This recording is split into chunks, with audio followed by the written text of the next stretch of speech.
This is free media and free art for your entertainment. I hope you enjoy it. Legend of the Dark Messiah, The Mask and the Sword. Written by J. Johnson Higgins. Read and recorded by the author. Part 1. The Introduction. Prologue. Agents of a Banished God. The world of mortals is said to be but a reflection of the world of deities. Their feuds become our feuds. Their grievances become our grievances. The nobler gods are the ones that humankind trusts for order. They are rulers like life, love, and even death. Some like to compound them into one great god, while others break them into atoms and energy. But in the end, it does not matter. They are the nobler powers that be, and they have ruled the human world for centuries. But humankind does not trust the lesser gods without entitlement, vengeance, greed, deception, chance, and fear. Some combine them into one evil lord, while others call them anomalies, imbalances, and mistakes. Will the lesser powers have their day?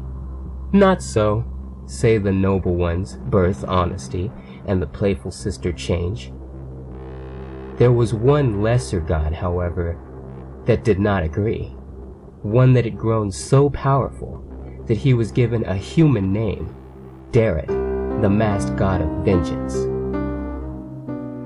It began thousands of years ago, when Derrit attempted to slay the noble gods.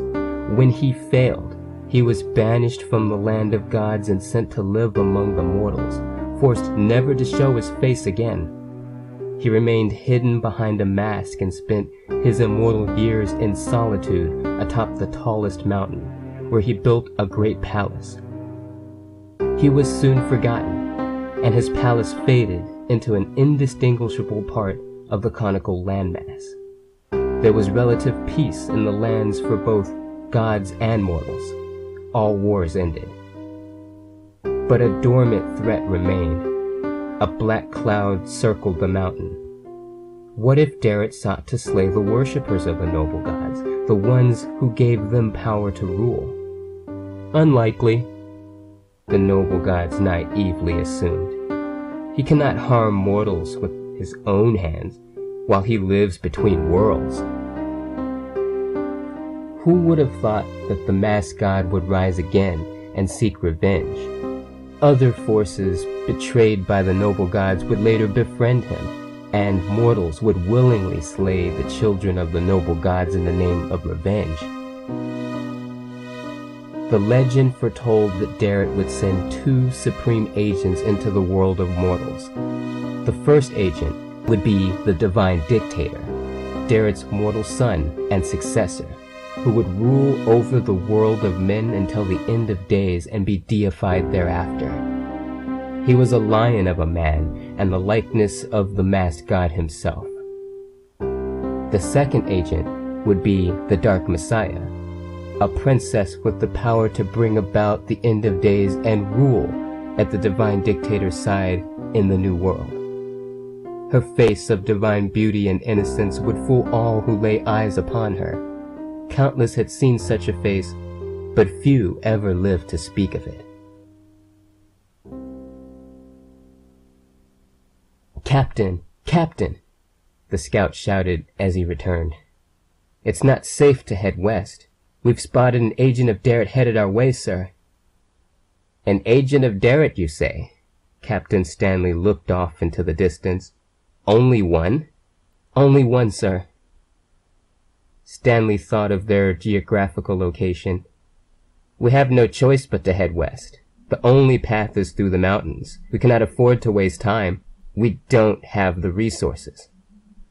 "Sir, I know I'm in no position to argue against your decision, but is saving time worth wasting lives? The agents of Derrit are dangerous." Stanley stared down from his horse to the scout.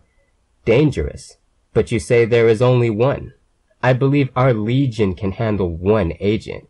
It may even send a message to the rest of them that no one stands in the way of the I-Star military. The nobles are on our side." Stanley moved to the front, raising his sword above his head. "Move forward!" he shouted. "Move forward!" The soldiers followed him. Dark clouds were moving fast overhead, and the wind blew as if a storm was coming. It was a dark day indeed. The clouds near the army were gray and blue, while the clouds near the mountain in the far distance were almost black. "Halt!" Stanley raised one arm. He removed a spyglass from his supplies and held it to his eye.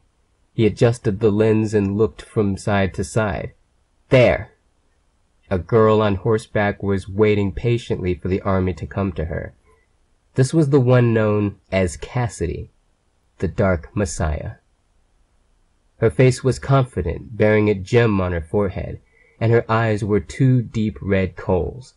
The powerful winds blew her unnatural pink hair to one side. The horse reared upward as she raised her arm and clutched her fist at heaven. Captain Stanley lowered the spyglass and swallowed, wondering if he had made a mistake by refusing to turn back. He peered through the spyglass again. He saw Cassidy descend from the horse and pat it twice, telling it to leave. After the horse ran away, Cassidy drew the black sword of Derret, the sword of evil that had claimed so many lives, from its case and whirled it once at her side. There were black crows all around the field, but once Cassidy drew her sword, they all flew away, as if they knew what the sword meant. "It's only one. We can handle her." Stanley turned and raised his sword. "Archers, ready!" he shouted, and the archers moved up to the front. "Ignite!" They simultaneously lift their weapons. "Take aim!" He glanced out at Cassidy, who had her sword ready. "Release!" Hundreds of flaming arrows shot through the sky like birds with a chosen path. Stanley turned to his left and shouted the same command. They repeated the action. The army waited for the swarm of flaming arrows to rain down upon her. Their hearts raced as Cassidy looked up and took the hundreds of blows. When the streams of fire energy touched the ground, the grass burst into tall flames. For a moment, the soldiers celebrated, because the wall of fire appeared to incinerate her, but that was not the case. Stanley stood wide-eyed as Cassidy emerged from the flames without injury. She seemed more powerful than before, and the flames were drawn to her. "She's still alive! Attack!" The soldiers all drew their weapons. They had swords and single-shot firearms at their belts. The fighters shouted as they ran, and Cassidy welcomed them. She waited patiently for the right time to strike. Cassidy acted immediately. Once they met, she took fast slashes, non-stop. With one swing, 12 were dead. She killed another fighter and took his sword. Though some tried to defend against her, the black sword passed straight through every attempt. She fought with two swords, sometimes blocking with one and striking with the other. Other times she guided oncoming attacks into other people. Another swing and 20 were dead. From time to time, lightning seemed to strike down with her blows. Even with hundreds of warriors all around her, having state-of-the-art weaponry, she still managed to fight them while receiving only minimal damage. She gathered the energy from the fire behind her and caused a major portion of the army to burst into flames with the movement of her hand. Then she encountered Stanley himself. Before he could even try to lay a blow on her, he was already dead. Cassidy went on fighting until she defeated them all. She stared around at the entire legion of soldiers she had killed single-handedly. The ground was covered with ashes. She had some cuts and bruises, and her face was dirty, but she had succeeded. Fire burned all around her, and it began to rain. She tossed the sword that was not her own to the ground. Then she noticed the sword of Derret, which could not be stained by blood, only by souls. She began to walk away from the battleground. Cassidy let out a cry so powerful that the gods could hear the fiery coals burning in her throat. Her voice was deep and demonic. Derret smiled in the sky. With no one to record the event, Istar had lost to a faceless enemy. Cassidy stared up at the mountain's edge to see her prince watching her with admiring eyes beneath a smiling mask that looked like the face of Derret. The divine dictator extended his hand in a receiving manner, and Cassidy returned the gesture. The phantom atop the mountain was flanked by 6 other supernatural entities that the humans called dark dragons. The dark dragons went to their knees and embraced Cassidy, their matriarch. Then one cold night, the agents of Darrett disappeared. Neither the Dark Messiah nor the Divine Dictator was heard from again, and their followers vanished as well. Few knew what happened to these forces of nature, but the wise prophets foretold that one day the Dark Messiah would return. She would be showered with flowers upon arrival, and this time she would destroy humankind. This is all a legend etched into the minds of men, passed down from generation to generation like a whimsical tale. It is easy to believe such a story and to accept that everything is either good or evil, or that everything has its respective place in the envelope of black or white. There is truth to this tale, but the Dark Messiah would tell you that her tale is quite gray, and that we are the sum of choices, encounters, and relationships, not simply names or labels.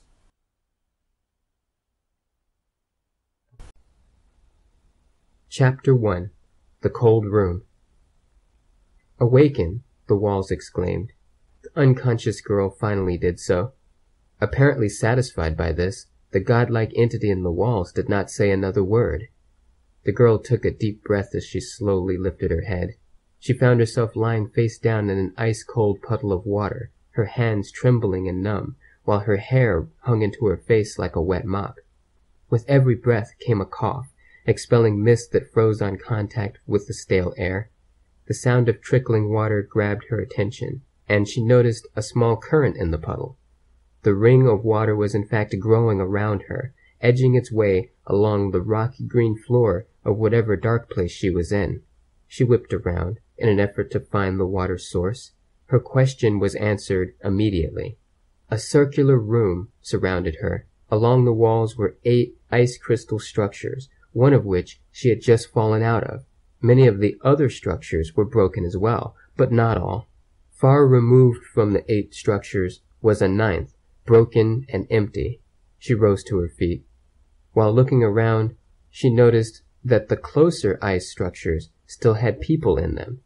It was difficult to make out their faces through the darkness and the thick ice, but from what she can tell, they were in a sleeping state, a sort of cryogenic hibernation induced by a force unknown. The girl continued peering about in confusion. She had no memory of this frozen place or any idea why she was there.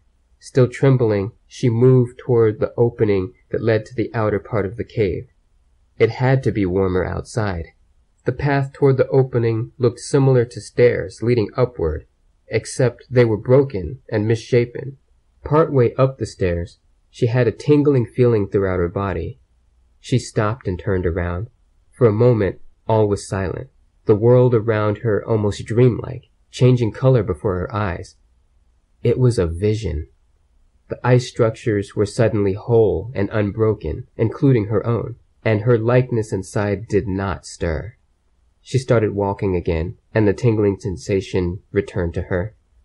The girl heard a crack, followed by a splash. She flinched at the sound. One of the structures had broken open, and she could hear the water flooding the ground.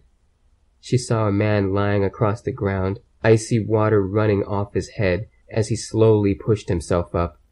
The girl backed away, up the misshapen stairs, toward the exit. At the mouth of the opening, she stopped and stared downward again. The man raised his head, and the girl could see his face. His image was not clear, but she could make out that he had a thin black gem in the center of his forehead, like a third eye. Everything felt so distorted. She knew it all had to be a vision of some sort, but it was so vivid that she could not tell the difference between it and reality. She could not take her chances. A strange feeling came over her. Something did not feel right to her. She knew for some reason that this man should not leave the cave. Nobody else should leave the cave except for her. She raised her arms, closed her eyes, and trusted her instincts. She could make the room crumble with her mind. She needed only to envision it, and it would happen. The room began to shake, and dust and rocks from the ceiling started to fall until the room caved in completely. The girl was forced to fall backward out of the way. A few small rocks were still rolling as the rumbling earthquake came to a stop. The cold room was destroyed, and all because of her vivid vision. With her head aching, she rose and staggered down the tunnel of the cave, which twisted and made sudden turns. She thought the same questions repeatedly. Who am I? What am I doing here? Who was that man? And what made me want to stop him from leaving? How did I make the room cave in? She slowed her pace. But did I really stop him? No, it was only a vision. None of this makes sense. She did not understand why she destroyed the room, but she knew that it felt good to have followed that strange feeling. For the longest time, she wandered the cave, thinking about all that had happened, trying to make sense of it. As the girl walked, she noticed that she was becoming warmer and warmer. Her entire body was dry by then, with the exception of her hair, which remained damp. A warm breeze was blowing through the cave, brushing against her bare skin. She sighed in relief and ease. She was no longer coughing, and the pain in her head was dulling. The girl felt as though she was just born, and to her knowledge, maybe she was. She had no memory before waking up in the puddle of water, and yet she sensed her environment in a way that suggested absolute wisdom. Just the simple smells and sounds around her were familiar. She expected a memory because she understood the most basic facts of life. She knew what rain was, even though she had never seen it in order to have a memory of what it looked like. She knew what lightning and thunder were, even though she had never seen or heard them either. It was like being born mature. She could even speak. "What is going on here?" the girl whispered. Her voice had no expression or feeling. She knew the words, but since she had not heard anyone else speak, she had no dialect or accent. This was no ordinary amnesic episode, assuming it was memory loss. It was more like being composed, placed into an unfamiliar world, and told to function like some machine. The girl continued to walk until she came upon a warm spring running into a larger pool. It was not until the moment that she was thinking of taking a dip in the pool that she really gave much thought to the fact that she was walking about the cave with no clothing at all. Clothing was another concept she was familiar with, but she had no recollection of dealing with it. She considered the warm pool to be the perfect place to relax and figure things out. She stepped into the pool and lowered herself deep enough so that just her head emerged. She sighed, thinking for a moment that maybe if she had not tried to bury the man in the room, they could be figuring this all out together. She quickly shook off that idea, remembering the odd feeling that she'd received when he broke free from the ice. She remembered that instinctual feeling that no one else should leave the room. The vision of the thin black crystal in his forehead reminded her of the good choice she'd made. She began analyzing the thought. Why would it have been so bad if anyone else left the room? She remembered that it was all a vision. Listen to me. What am I saying? She was delirious. What could have been so bad? She asked herself. The girl got up from the water, knowing she'd accomplished absolutely nothing by trying to figure things out. She had a brand new set of questions. How deep is the cave? How long had she been there? Why was she there? The cave was silent, except for the sound of flowing water. She left the spring, running her hand across the back of her neck as she did. The girl paused. A strange sensation caused her to reach for her head. The sensation was not that of pain, but of something very different. The cave around her began to rumble for a moment. It then stopped. The girl looked around. The cave was still intact. What had just happened? She took a step forward and stopped again. Her vision seemed wavy and distorted. The shapes and colors of the cave fluxed in all directions and then returned to normal. "What is going on?" the girl shouted. She glanced down and saw some rocks had fallen next to her. "I need to get out of here." She ran through the narrow twists and turns, hoping to escape her madness. Another pulse of the strange sensation caused her to fall to the ground. Behind her, The interior of the cave began collapsing, destroying everything she had covered so far. For a moment, she feared for her life. She realized that if she had not tried to escape her madness and the strange visions, she would be like the other people from the ice, buried in stone in a cave never to be found. Since she had made the cold room crumble, it was obvious that the cave was increasingly unstable. Even if the other people from the ice were still alive, there was no way they could possibly leave the cold room. The cave path and the spring she had just left were buried by mounds of stone and rubble. The girl picked herself up. The sensation just before the warm spring collapsed was more defined than the last. The first time, it was nothing more than a tingling sensation followed by an urge to do something. The second time, however, was a feeling mixed with visions, an indescribable combination of fear and certainty. She was not born completely mature. There was much she needed to learn. The time the girl spent in the cave was not spent looking for an exit initially. She felt for a while that the cave she woke up in was her world. No matter how she felt, she would have to find a way out sooner or later. The size of the cave was a mystery, considering how long the girl had been wandering without finding an exit. As far as she knew, the path went in only one direction. She took note that for the entire time she'd spent in the cave, there was a faint glow, light enough to see by, but dark enough to add caution to her steps. She knew this glow was not normal. Caves did not normally have light with no light source. Everything since the cold room had a light green glow that sparkled like glitter. She would have considered it a beautiful sight had she not been so concerned with the discovery of an exit or escaping from the unstable cave path. The girl gave serious thought to this discovery when she noticed that the path had grown slightly darker than it had been since the cold room. There were dark areas along the path where there was no glow. Only sparkling stones that seemed like fairies dancing just out of view accompanied her.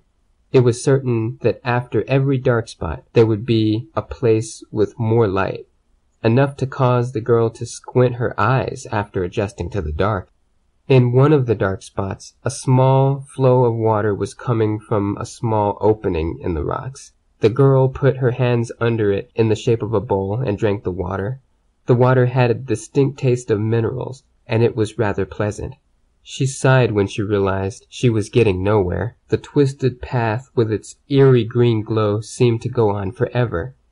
In and out of the dark spot she walked until she found a pile of stones stacked against the wall. This pile looked as if it might conceal an alternate way. She stopped to consider whether it was wise to remove the pile of rocks and stray from the path. She stared down the path she'd walked for hours. She would rather take the risk. In a way, she'd been seeking this alternate path all along. The girl began removing the stones one by one. Between some of the stones, extra light was shining through. She could tell by then that the stone pile was not concealing an exit, but it was at least another path. She did not intend to remove all the stones, only enough to slip through to the other side. She climbed over the mound of stones to the other side with little effort. What the girl found on the other side of the sealed path was not a path at all. It was a large, rocky room with another opening on the other side. The path and the rooms she'd covered so far had a green glow. This room, on the other hand, was blue and lighter than any other place she had been. She considered this a sign of something good to come. She felt an intense, warm radiance as she walked the perimeter of the room, searching for whatever made the room special. However, she found nothing but more stones as she climbed along the slanted ground. There was also a brown cloth that she used to cover herself. There was no reason to stay any longer than she had. On the way out, the girl discovered something. On the wall opposite of the slanted side, there was a message written in an odd text. She could not read it, but it seemed large enough to be important. The writing appeared to be carved out of the wall, and it was colored in with something dark and chalk-like. The blue light that illuminated the room was particularly bright around this text, and it was up higher than eye level. No wonder she'd missed it. She would indeed remember this room if she got lost further ahead. The girl planned to leave the room through the opening on the opposite side where she'd come in, and she glanced back at the writing in the unfamiliar language. She could not stop staring at the writing when she passed through the opening. She became dizzy and was hit with an urge to do something in the room. She did not know what.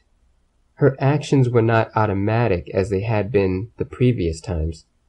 The writing must have been some kind of instructions that she could not follow because of her wisdom's limits. She would have to learn more before the sacred space would accept her. She stood, squinting. When she broke free from the stare, she felt confident that she would remember at least a little of it.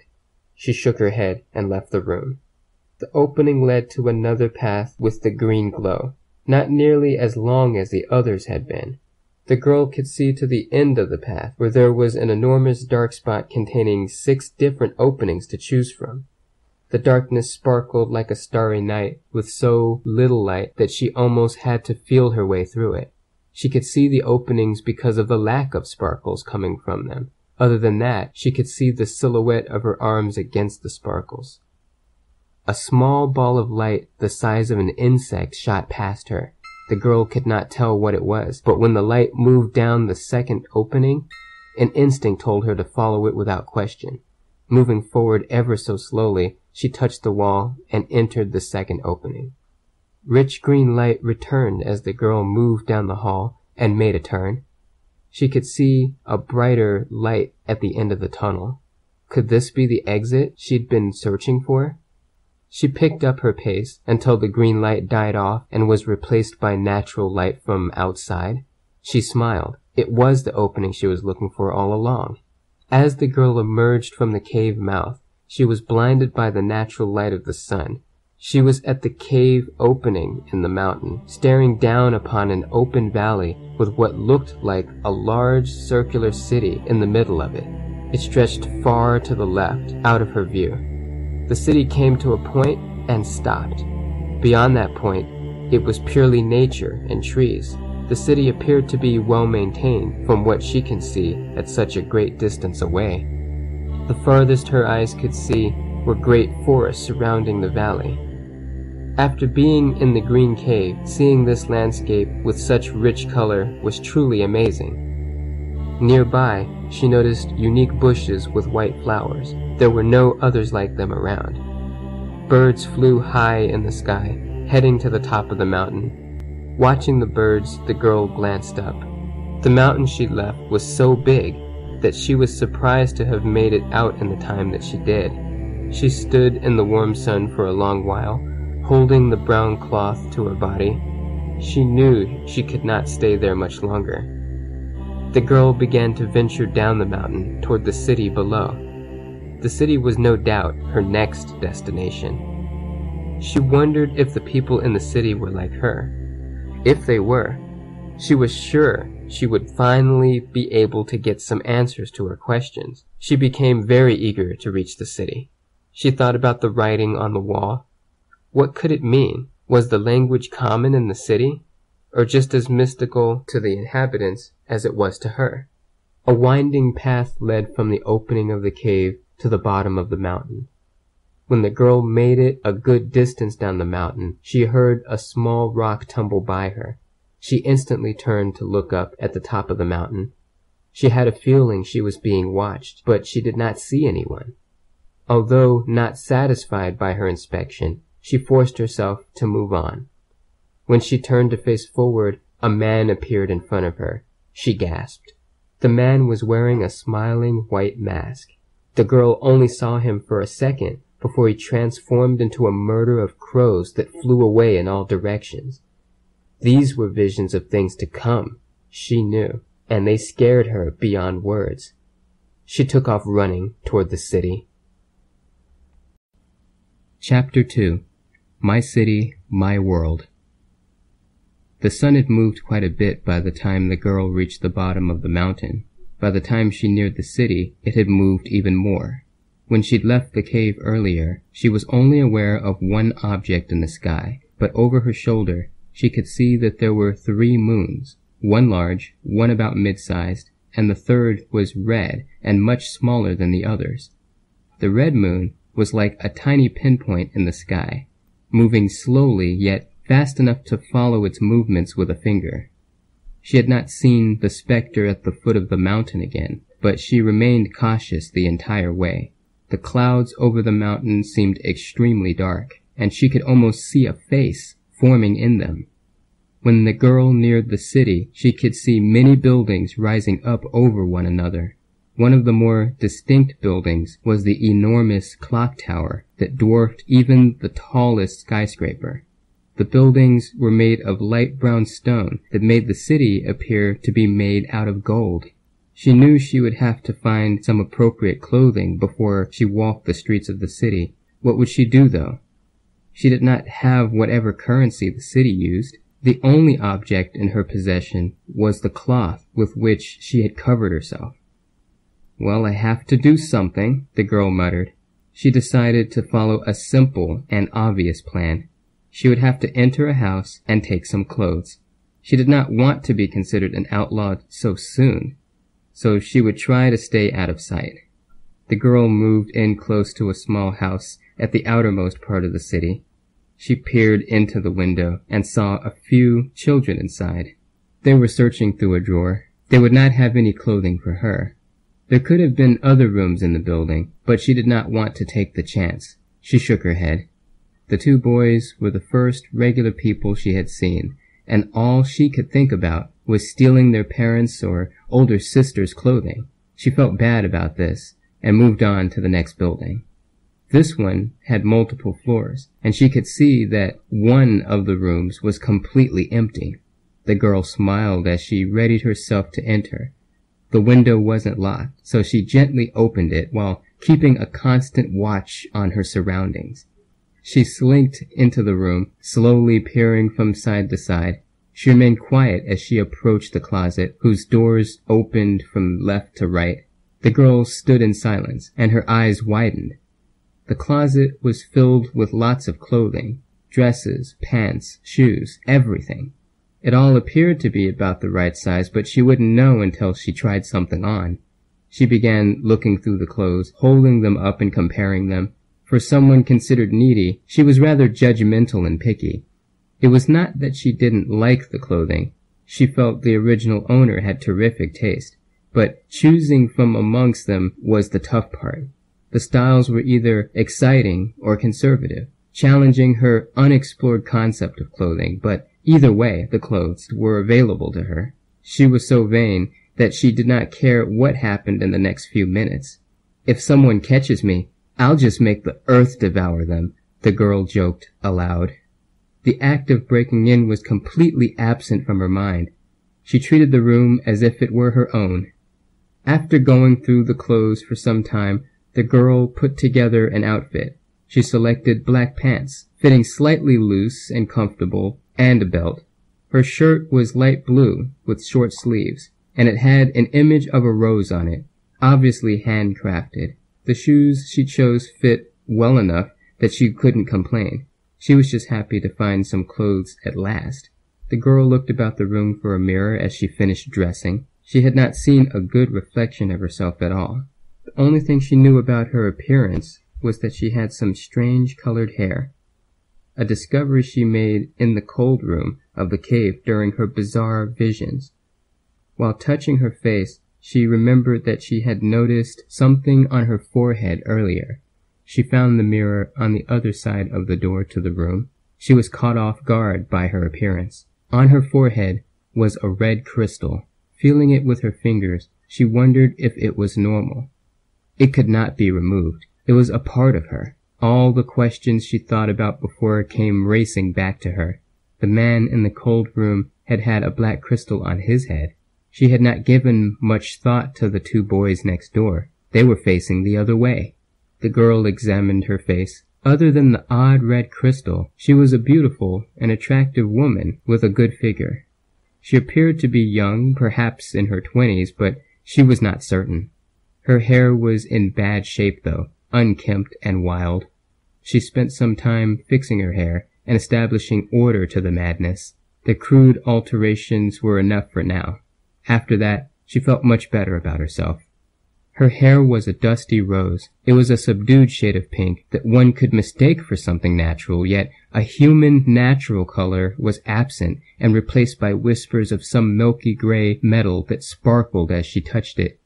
Strange, she uttered, knowing that this color would be unnatural for any other human and nearly impossible to duplicate. Such a color did not exist elsewhere, yet it grew on her naturally.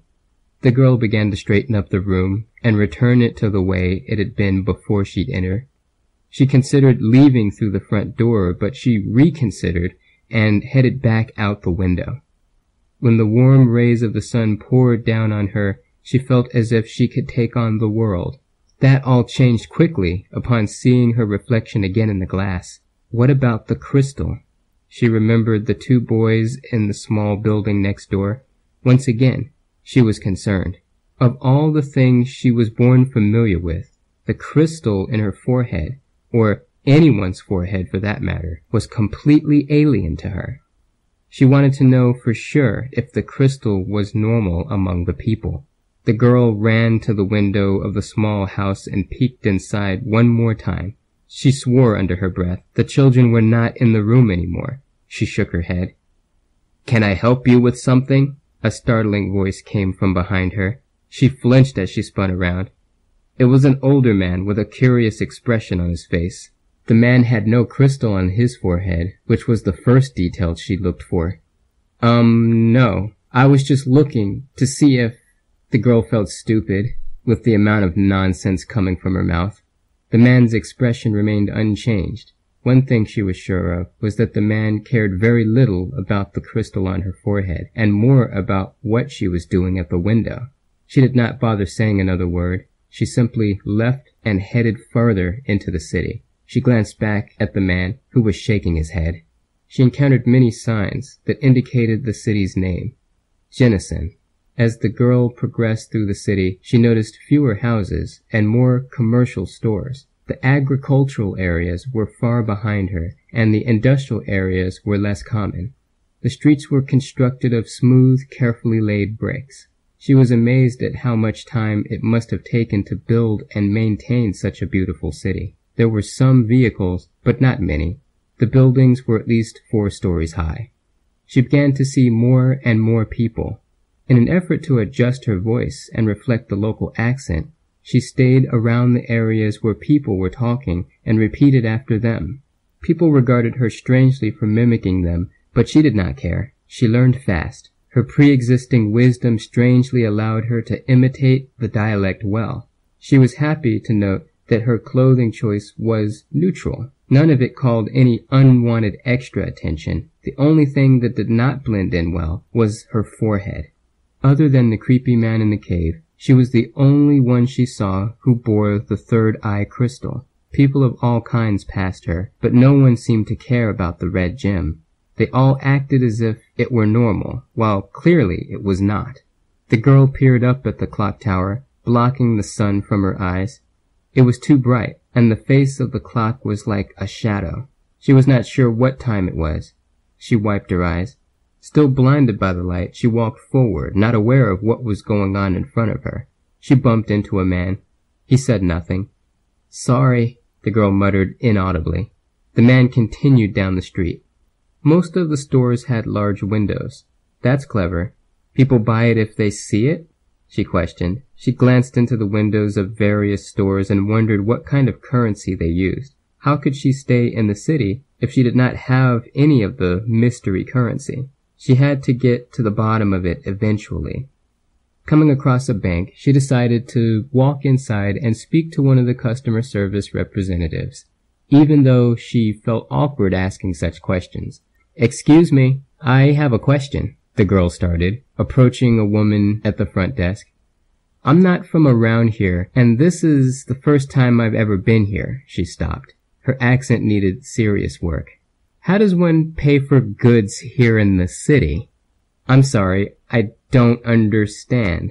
It's all foreign to me. You see, I used to live out there." The girl pointed out the window, off into the distance. The woman gave her a puzzled look.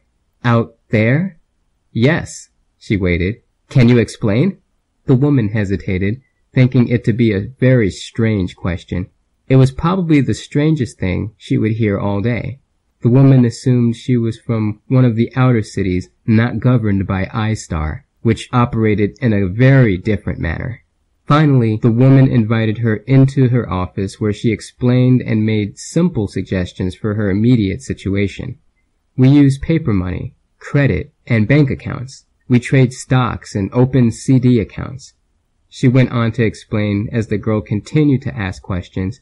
The overall economic system was complex in some ways, but for the most part, the city followed a fiat system of currency instead of a standard. To understand it further, she would have to experience it herself in real life, so she stopped asking questions and was on her way. Once you take care of these first few things I discussed with you, come back and see me. The woman handed her a business card. Thank you. The girl left the bank immediately.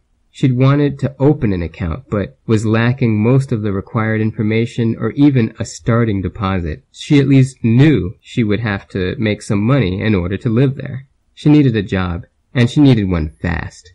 The girl continued to walk the streets, staring at all the buildings until she saw one that was amazing. The large hotel was absolutely the most beautiful building she had seen so far. It stretched countless stories high, and like the rest of the city, it was remarkably well kept. On the outside, large letters read, Legacy Inn. There were huge doors with archways and reflecting metal framework. Her curiosity pulled her toward the building, and she entered. The atmosphere inside was even better. As the girl walked through the glass double doors, the refreshing smell of mint and spring water greeted her. To her right was a miniature artificial spring with mint plants around it. The girl took a deep breath and exhaled. The aroma surely made guests feel welcome. She entered the second set of double doors, leading to the front desk and the lobby. A sign on a pole boldly read, Please leave all XMs and other weapons in the weapons depository to your left. Thank you! ! By looking at the weapons depository, she saw that XMs were some kind of firearm. They were less common because only law enforcement and military personnel could legally carry them on the streets. For other citizens, knives, antique swords, and that sort of thing were considered weapons. The man behind the desk greeted her with a friendly nod as another man left. The girl smiled back. There were many other people in the area, but most were sitting or talking to one another, not handling business with the inn. She approached the desk, her footsteps echoing in the open hall. They were muffled when she reached the rug. Hello, she said. I love the architecture of this building. She got to the point immediately. I was hoping I could work here. Well, you've come at the right time, 'cause we're short-handed at the moment. Just fill out this application and paperwork first. And if you qualify, I'll see what I can do. Thank you, the girl replied as he handed her the paperwork. Do you own this inn? I manage it, but the property is partially owned by I-Star now. It's a historic building with a joint public-private contract. My name's Scott. He shook hands with her. It looks like you're doing a good job. Thank you. The man tilted his head. A moment of silence followed while the girl glanced over her application. She could actually read the common language, which was a good sign. Are you hungry or thirsty? Scott asked. She looked up. Yes, I am. Well, there's a buffet set up in the restaurant, absolutely free to guests, and since you're interested in working here, why don't you help yourself while you fill out the paperwork? It sounded like a plan to her. She thanked him again and took the paperwork with her to the restaurant. The food was good, but anything would taste good when a person hadn't eaten in so long. When she finished overindulging herself, she focused on the application. The first question stumped her the most. It asked for her first, middle, and last name. She had no name. She had not thought of one yet. With the pen in hand, she tilted her head and licked her lips. What is my name? She asked quietly, staring at the blanks. Then a feeling came over her from nowhere. Her hand started to move the pen, and she spelled a name. It was automatic, as if she had already known it, but when she read the name, it sounded new to her. Cassidy Ann Mage. It was her name, even though she did not know who had given it to her or what its significance was. All she knew was that she would breathe life into that name, day by day, turning it into something everyone would remember, starting that day. Cassidy finished filling out the paperwork with the most honest-sounding responses she could give. Initially, she again felt like a foreigner who had recently arrived in the city, lacking lots of information and numbers that were government-based, but she fixed that problem before returning to the front desk. She immediately put down the vital information that would let her at least start work, and she would wrap up the details later. In order to remedy her shelter problem, she signed up to stay at one of the Legacy's associated rooms. The rent payments, at a discount, would come directly out of her paycheck, an offer she could not refuse. She started out small, bussing tables in the restaurant, and as the weeks went by, she began doing laundry, occasionally waiting tables, and cleaning rooms and making beds. Eventually, she would start to work at the front desk, checking people in and out of the inn. This won't be hard, Nancy, a co-worker, had told her. She became Cassidy's first friendly companion. She had an apartment in the hotel too. It seemed many workers did. Nancy seemed to know how to make the experience more fun, and she actually talked to Cassidy without it always being about work. She knew all the tricks of the trade and mocked their boss for showing Cassidy the long way around. One evening, Cassidy went up the stairs toward the elevator after work, stopping to admire some of the paintings on the walls she'd seen many times but never examined closely. The same artist did all the paintings, but the signature wasn't legible. All the works were landscapes except for one that was a painting of a green egg resting on the floor, light shining on it. The picture was like something from another world. Cassidy read the caption, "Rebirth." "I can tell you like the painting." A man's voice with a heavy accent came from behind her. She didn't know where the accent was from, but it was not from that part of the city. "It's nice," Cassidy replied, still absorbed in the painting. She could sense warm, comfortable vibrations from the man, so she continued the conversation as if he were a well-known friend. "What do you like about the painting?" "I don't know. It's very colorful." "Do you know who painted it?" Cassidy asked the stranger. "I can't read the signature." "You don't know, huh?" The short man paced about. Cassidy turned to him and shrugged. The stranger appeared to be in his 60s and had a small graying beard. "Well, it's a great artist. One of outstanding ability and also a great architect," the man said. "This great artist, my dear, is I." "You painted it?" "Correct. I have painted many pictures of landscapes and donated them to iStar, but this time I thought I would try something new." The man was still pacing about. "Something out of the ordinary, with more color." He turned and pointed to Cassidy. "It's brilliant," Cassidy said, realizing that her original question was never answered. "What did you say your name was?" "Baring. Lucas Baring." He extended his hand to shake. "Pleased to meet you, Mr. Baring." "Just Lucas will do." Cassidy nodded. "I didn't catch your name, my dear." Lucas pushed up his tiny glasses. "Cassidy Mage," she said with a smile. "Cassidy Mage." Lucas turned his head. "That name sounds familiar. But from where?" Lucas shook his head. "Some mythology, I think." He smiled, and Cassidy took note of that. "But I'll have to be on my way. I have some business to attend to. Maybe we'll meet again." "Nice to meet you." Cassidy waved to him as she got on the elevator to go to her room, which was 714A. When she reached her room, she removed her key and opened the door.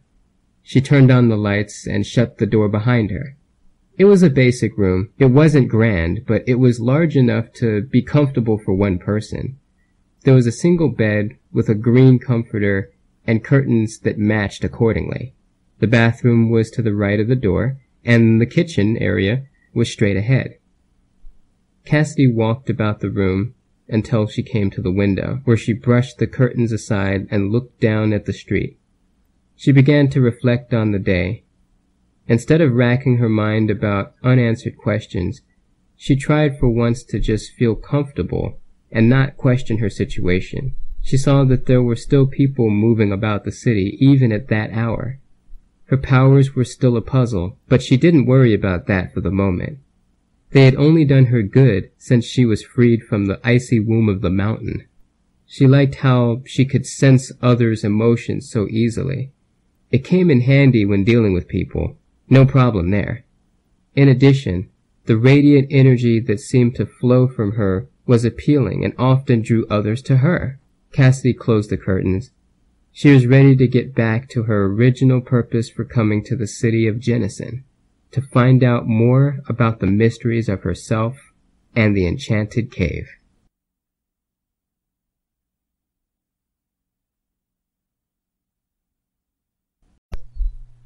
Chapter 3.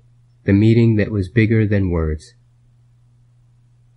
Cassidy left the Legacy Inn early one morning with something on her mind. For every morning when she woke, her questions about life intensified. She left in search of answers, and she would not return without something that satisfied her.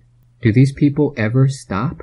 Cassidy asked, staring at the crowd of people crossing the street. She had attempted to be out earlier than everyone else was, but the people seemed livelier than they had the previous days. Turning to peer at the clock tower, she was struck by its glare.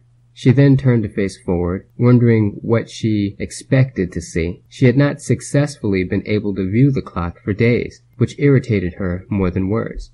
How can a city this well developed have a central clock that is so overlooked? Then Cassidy got an odd feeling, a warmth in the pit of her stomach. There was a powerful and distinct aura around her somewhere. She could sense it. She looked up at the windows of the nearby buildings and then at the people around her. Cassidy did not see anything. But what was she looking for? She already had first-hand experience, knowing that outward appearance had only 1/3 to do with actual vibrations a person gave off. She wondered if it was wise to be searching for that distinct aura. The crowd around her thickened when the street met with another, and her situation escalated. Her attempt to track down the source of the strange aura was similar to trying to find a cup of hot cocoa in a room full of chocolate-flavored coffee, relying only on a sense of smell. Ironically, there was a coffee shop nearby, its pleasant aroma blending with the morning air. She could think of no quick solutions except to taste each cup one by one. Cassidy would have to stop each person she passed, one by one, and examine his or her aura with undivided attention. When she discovered the right one, she would know it. She closed her eyes and took a deep breath before going on. Cassidy noticed a fast-moving stranger. Green, not him. She glanced away and studied a young woman. She planted her hand on the woman's cheek and shook her head. "What?" The woman was clearly agitated. Cassidy thought little of what she had done. It was much like pushing aside a cup once she found out it was not what she was seeking. The woman was still gaping at her, with her arms raised in question. Of course, Cassidy would have to remember that, as with any hot drink sipped too fast, it would say, "I will not be handled without care," and burn her tongue. She sifted through the crowd, sometimes with even less care than before. She placed her hands on the shoulders of a man facing the other direction. No, not him. She felt the aura pass through her and turned. The color yellow flowed out toward her from behind. This was the man Cassidy was searching for. The young man was absorbed in talking to the florist on the street and didn't appear to notice Cassidy behind him. He was dressed nicely in a black suit. When the young man finished talking, he turned around, and she saw that he was holding a bouquet of yellow flowers. Cassidy looked up at him, and he looked down at her. His forehead was not bare, like everyone else's. He had a green crystal that reflected the light of the sun. Finally, she had found another person like herself. She stared up at the man, hoping that she had made the right choice, but her instincts were telling her nothing more. When their eyes met, it appeared that the man was analyzing his thoughts as much as Cassidy was hers. She found him very attractive. "Excuse me," the man said, breaking eye contact and attempting to walk by. But Cassidy had gotten up for answers that morning. There was no way she would pass up the opportunity presented to her, especially with the trouble she went through to find him. "Wait!"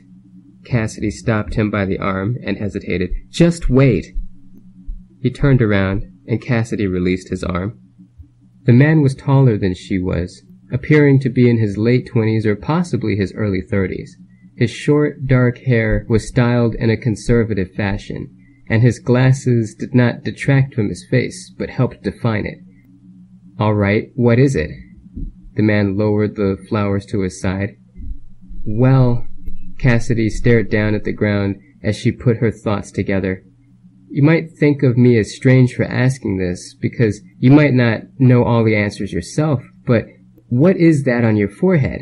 She threw the question out rather recklessly, but she felt justified. She could not think of any other way to get her point across. She noticed that the man did not seem to care about her crystal, just like everyone else she'd met so far. "I don't have time for nonsense," the man said with a bland expression. "I've told you people 1,000 times, I'm not who you think I am." This was not the kind of answer she was looking for. "Look, I really have to get going. I have a meeting to attend. It's rather important. I need to be there early because I have an arrangement." The man turned to leave. Cassidy started shaking her head. "Wait! Don't go! I still need answers!" She stepped forward and reached out with one hand to block him. The man dropped his arms to his side and started speaking while turning. "I already told you I have a meeting to go to. You're going to make me late, woman. Go bother someone else with your stupid questions." People were beginning to watch as they passed. To them, it surely appeared to be a bad breakup, because with every word, the man made gestures with the flowers in hand. Cassidy gave a quick laugh at his words. "You know, this is stupid. This is all really stupid." Cassidy didn't mind the extra attention she received. She wanted everybody to hear. Everyone's walking around like everything's fine, looking at me like I'm normal, looking at him like he's normal. She pointed to the man and faced the crowd. "But we're not normal. You, of all people, should know better." She faced the bitter man again. He was about to speak, but Cassidy did not allow him to. "You act as if you don't remember any of it. The green glow, the ice structures, the endless cave." People around them didn't seem to have any idea what she was talking about, and they continued moving. But the man looked as if he was beginning to understand. When Cassidy said cave, it was as if she'd hit a nerve. "This probably all sounds like nonsense to you, but this nonsense is my life." "The cave?" the man said in a low voice. "Did you just say the cave?" "Yes." Cassidy came closer. "It's about time you started listening to me. You were just ignoring me like everyone else in the city." Cassidy came closer to him. "You have the mark on your forehead, too." She touched it. "What do you know about the cave?" the man said, pulling her hand away from his face. "I know that my life seems to begin there. Did you awaken in the cold room, too?" "You really are from the cave, aren't you?" "I had no idea." The man's rude behavior went away in an instant. "And to think the whole time, I thought you were another one of them." He waved his hand, and the flowers along with it. "What do you mean?" Cassidy gazed at him. He came closer to her, and their eyes met once again. "I think we need to talk." "Really?" Her sarcasm seemed to go unnoticed. "How about over there?" The man pointed to the Shining Cup coffee house. "Sure, it's fine with me, but what about your meeting? Won't you miss it?" "Don't worry about it. They'll be fine without me. I've been waiting for something like this for a long time." The man started walking toward the coffee house, signaling for her to follow. "I wouldn't have known." Cassidy followed and caught up with him. They entered the coffee house simultaneously. The coffee house had tables all around and booths along the walls. There were people at just about every table. There was an aroma of hot beverages and food. The menu had a variety of dishes, and, as Cassidy discovered, the common foods were typically vegetarian. Not a law, but normality of the culture of I-Star. What does it mean? Cassidy spoke of the crystal on her forehead. She was thinking that if she could figure out its meaning, then all her questions would be answered. The man pointed to the booth next to them, and Cassidy sat down opposite him. He laid the yellow flowers on the table and raised his hands to explain. That, on your forehead, and on mine, is what they call a smot spot. Cassidy raised an eyebrow at the weird-sounding name. It's ancient Emilian in origin, and means jeweled tattoo. To this day, the smot spot is worn by high magicians as an extra link to the third eye. Are you sure we're talking about the same thing? I don't practice high magic, not intentionally. All I know is that this crystal is where it is, and I have no idea how it got there. We have to be talking about the same thing.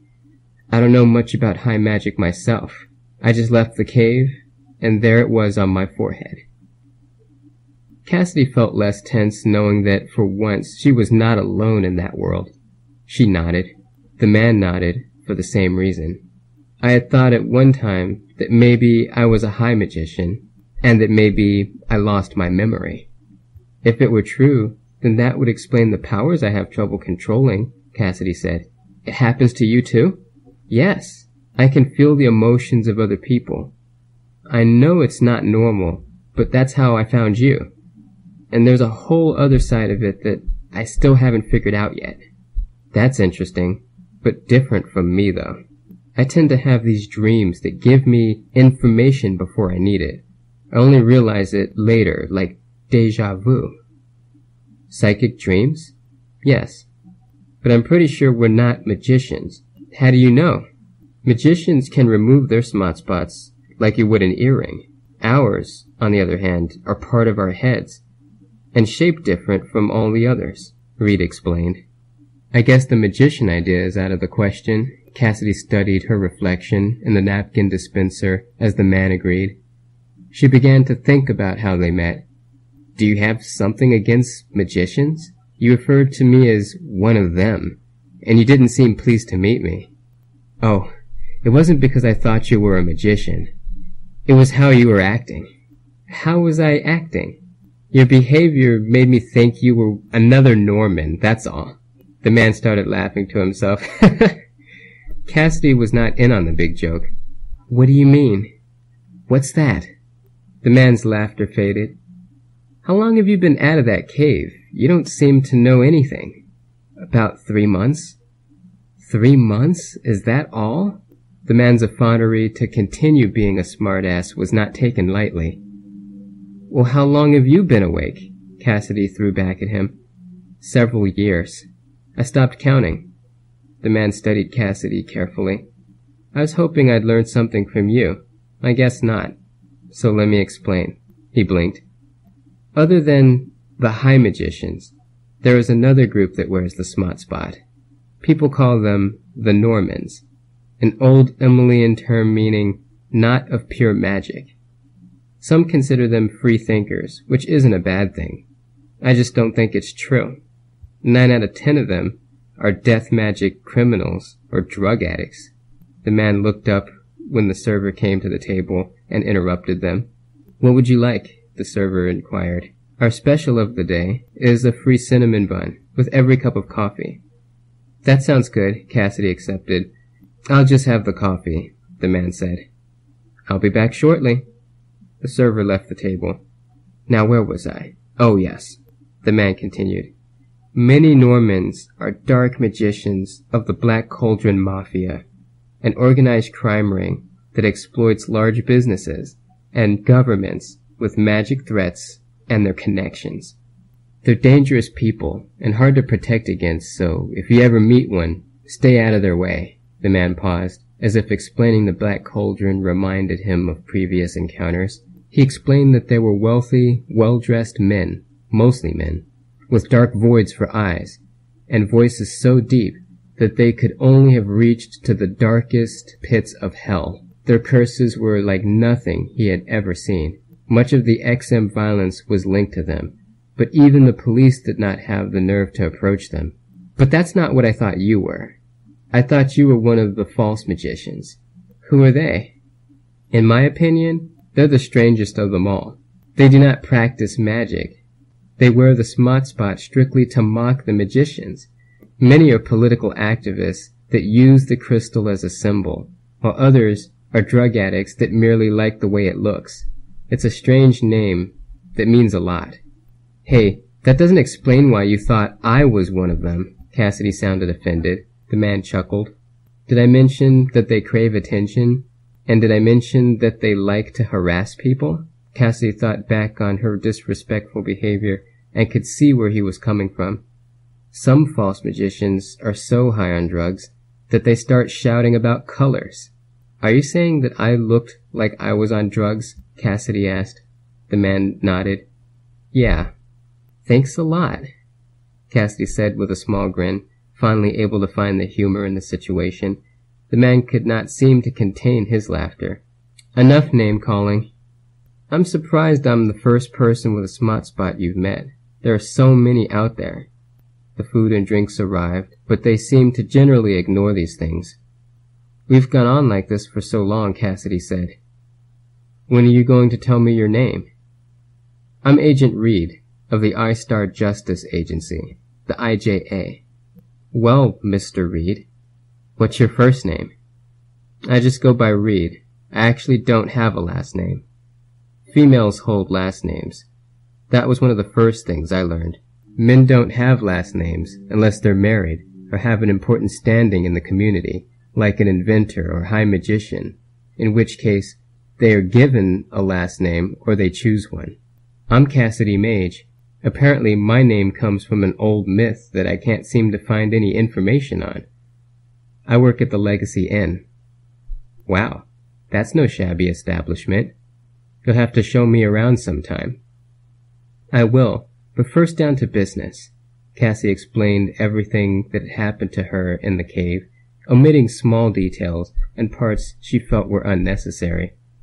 When she explained the blue and green light in the cave, it almost renewed the laughter over her earlier behavior in the streets of Jennison, but Cassidy controlled herself and simply went on.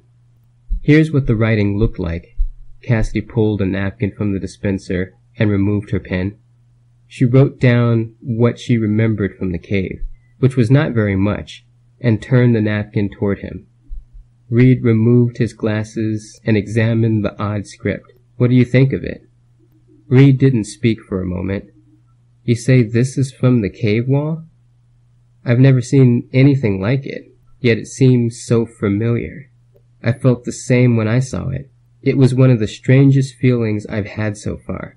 It felt as if I should have known what the writing said, but I couldn't understand it. I couldn't even stop staring at it. It doesn't make sense, though. Why was it bright enough for you to see this in the cave? Light doesn't just come out of nowhere. I don't know. You didn't see it? I didn't see anything. It was too dark. I even came back later. I had a flashlight and everything. But when I got there, I couldn't find the entrance. I knew I was in the right place, though, because there was a bush outside with white blossoms on it. The exact place I remembered leaving was just a solid rock wall. I remember the bushes, too. There were no others like it. When I first woke up in the cave, it was cold, like you said, but it was so dark that I had to feel my way through. Cassidy and Reed remained silent for yet another pause. Cassidy felt she had to break the silence. She knew Reed would not have said anything. You say you're an agent? What do you do at your job? It's difficult to explain because my duties vary so much. But in addition to law enforcement and investigation, I'm also part of the Open Hand Committee. The senator is the head of our division. We hold meetings to discuss major changes to improve the quality of Jennison, both financially and structurally. Cassidy nodded. So you guys are responsible for how neat the city is? To an extent. There are so many other agencies that play more important roles in what you're talking about. Cassidy glanced out the window, only to discover that the clock tower was at such an odd parallax that even if the glare did not blind her, which it did, the hands of the clock would not appear to be the right time. Speaking of playing a role in improving the city, I think someone should really do something about that clock. She pointed out the window. You must be talking about Jennison's watch face. Oh, is that what they call it? Doesn't anyone else see that? It's a disaster. You can never see it for some reason. I'll try to bring that up at this afternoon's meeting. Reed glanced back at the clock tower. Which reminds me, I work this afternoon. Cassidy had another burning question, less dire than the others, but definitely worth asking. She wanted to know Reed's views on the current president of iStar. The man who was in a second term seemed to stir controversy in the media. Is the president any good? Is the president good or bad? He does his job. I don't personally have any problem with him. Others don't like his radical return to the iStar of the past, but I think it could be a good thing. Cassidy glanced at the bouquet of yellow flowers on the table and turned her head to Reed. She had been wondering about those yellow flowers since they met, but she got carried away talking. What's with the yellow flowers? She asked. Yes, I want you to have them. No, I can't. She shook her head. That's ridiculous. You must have gotten them for some reason before I came along. I actually had a dream last night that I should buy them and leave early, really. Then I met you. They must be yours. Reed picked them up and moved them over to her. Their hands touched momentarily, and she felt how genuine his actions were. All right. Cassidy felt strange accepting them because of the little time they had known one another. Reed grew silent as he looked down at the shiny black table that his arms rested upon. They could see reflections of themselves between the 2 cups of water that had not been touched by either of them. The reflections emerged from the glare, staring back at them. As if the table were a mirror giving a reflection of their souls, they thought about their morning and what they learned from each other. I really should be going. Reed stood up from the table when he realized they had been at the coffee house for the better part of the morning. What for? I have another meeting this afternoon. I can't miss this one, and I need to prepare. Cassidy got up from the table after him. Where can I find you again? This is a big city. Don't worry, I know where to find you. It's been a pleasure, even though things started out rough. Reed agreed, even though he did not say anything. Cassidy picked up the bouquet of flowers and smelled them. As Reed began to leave, she waved to him. I'll get this, Reed said, paying at the front on his way out.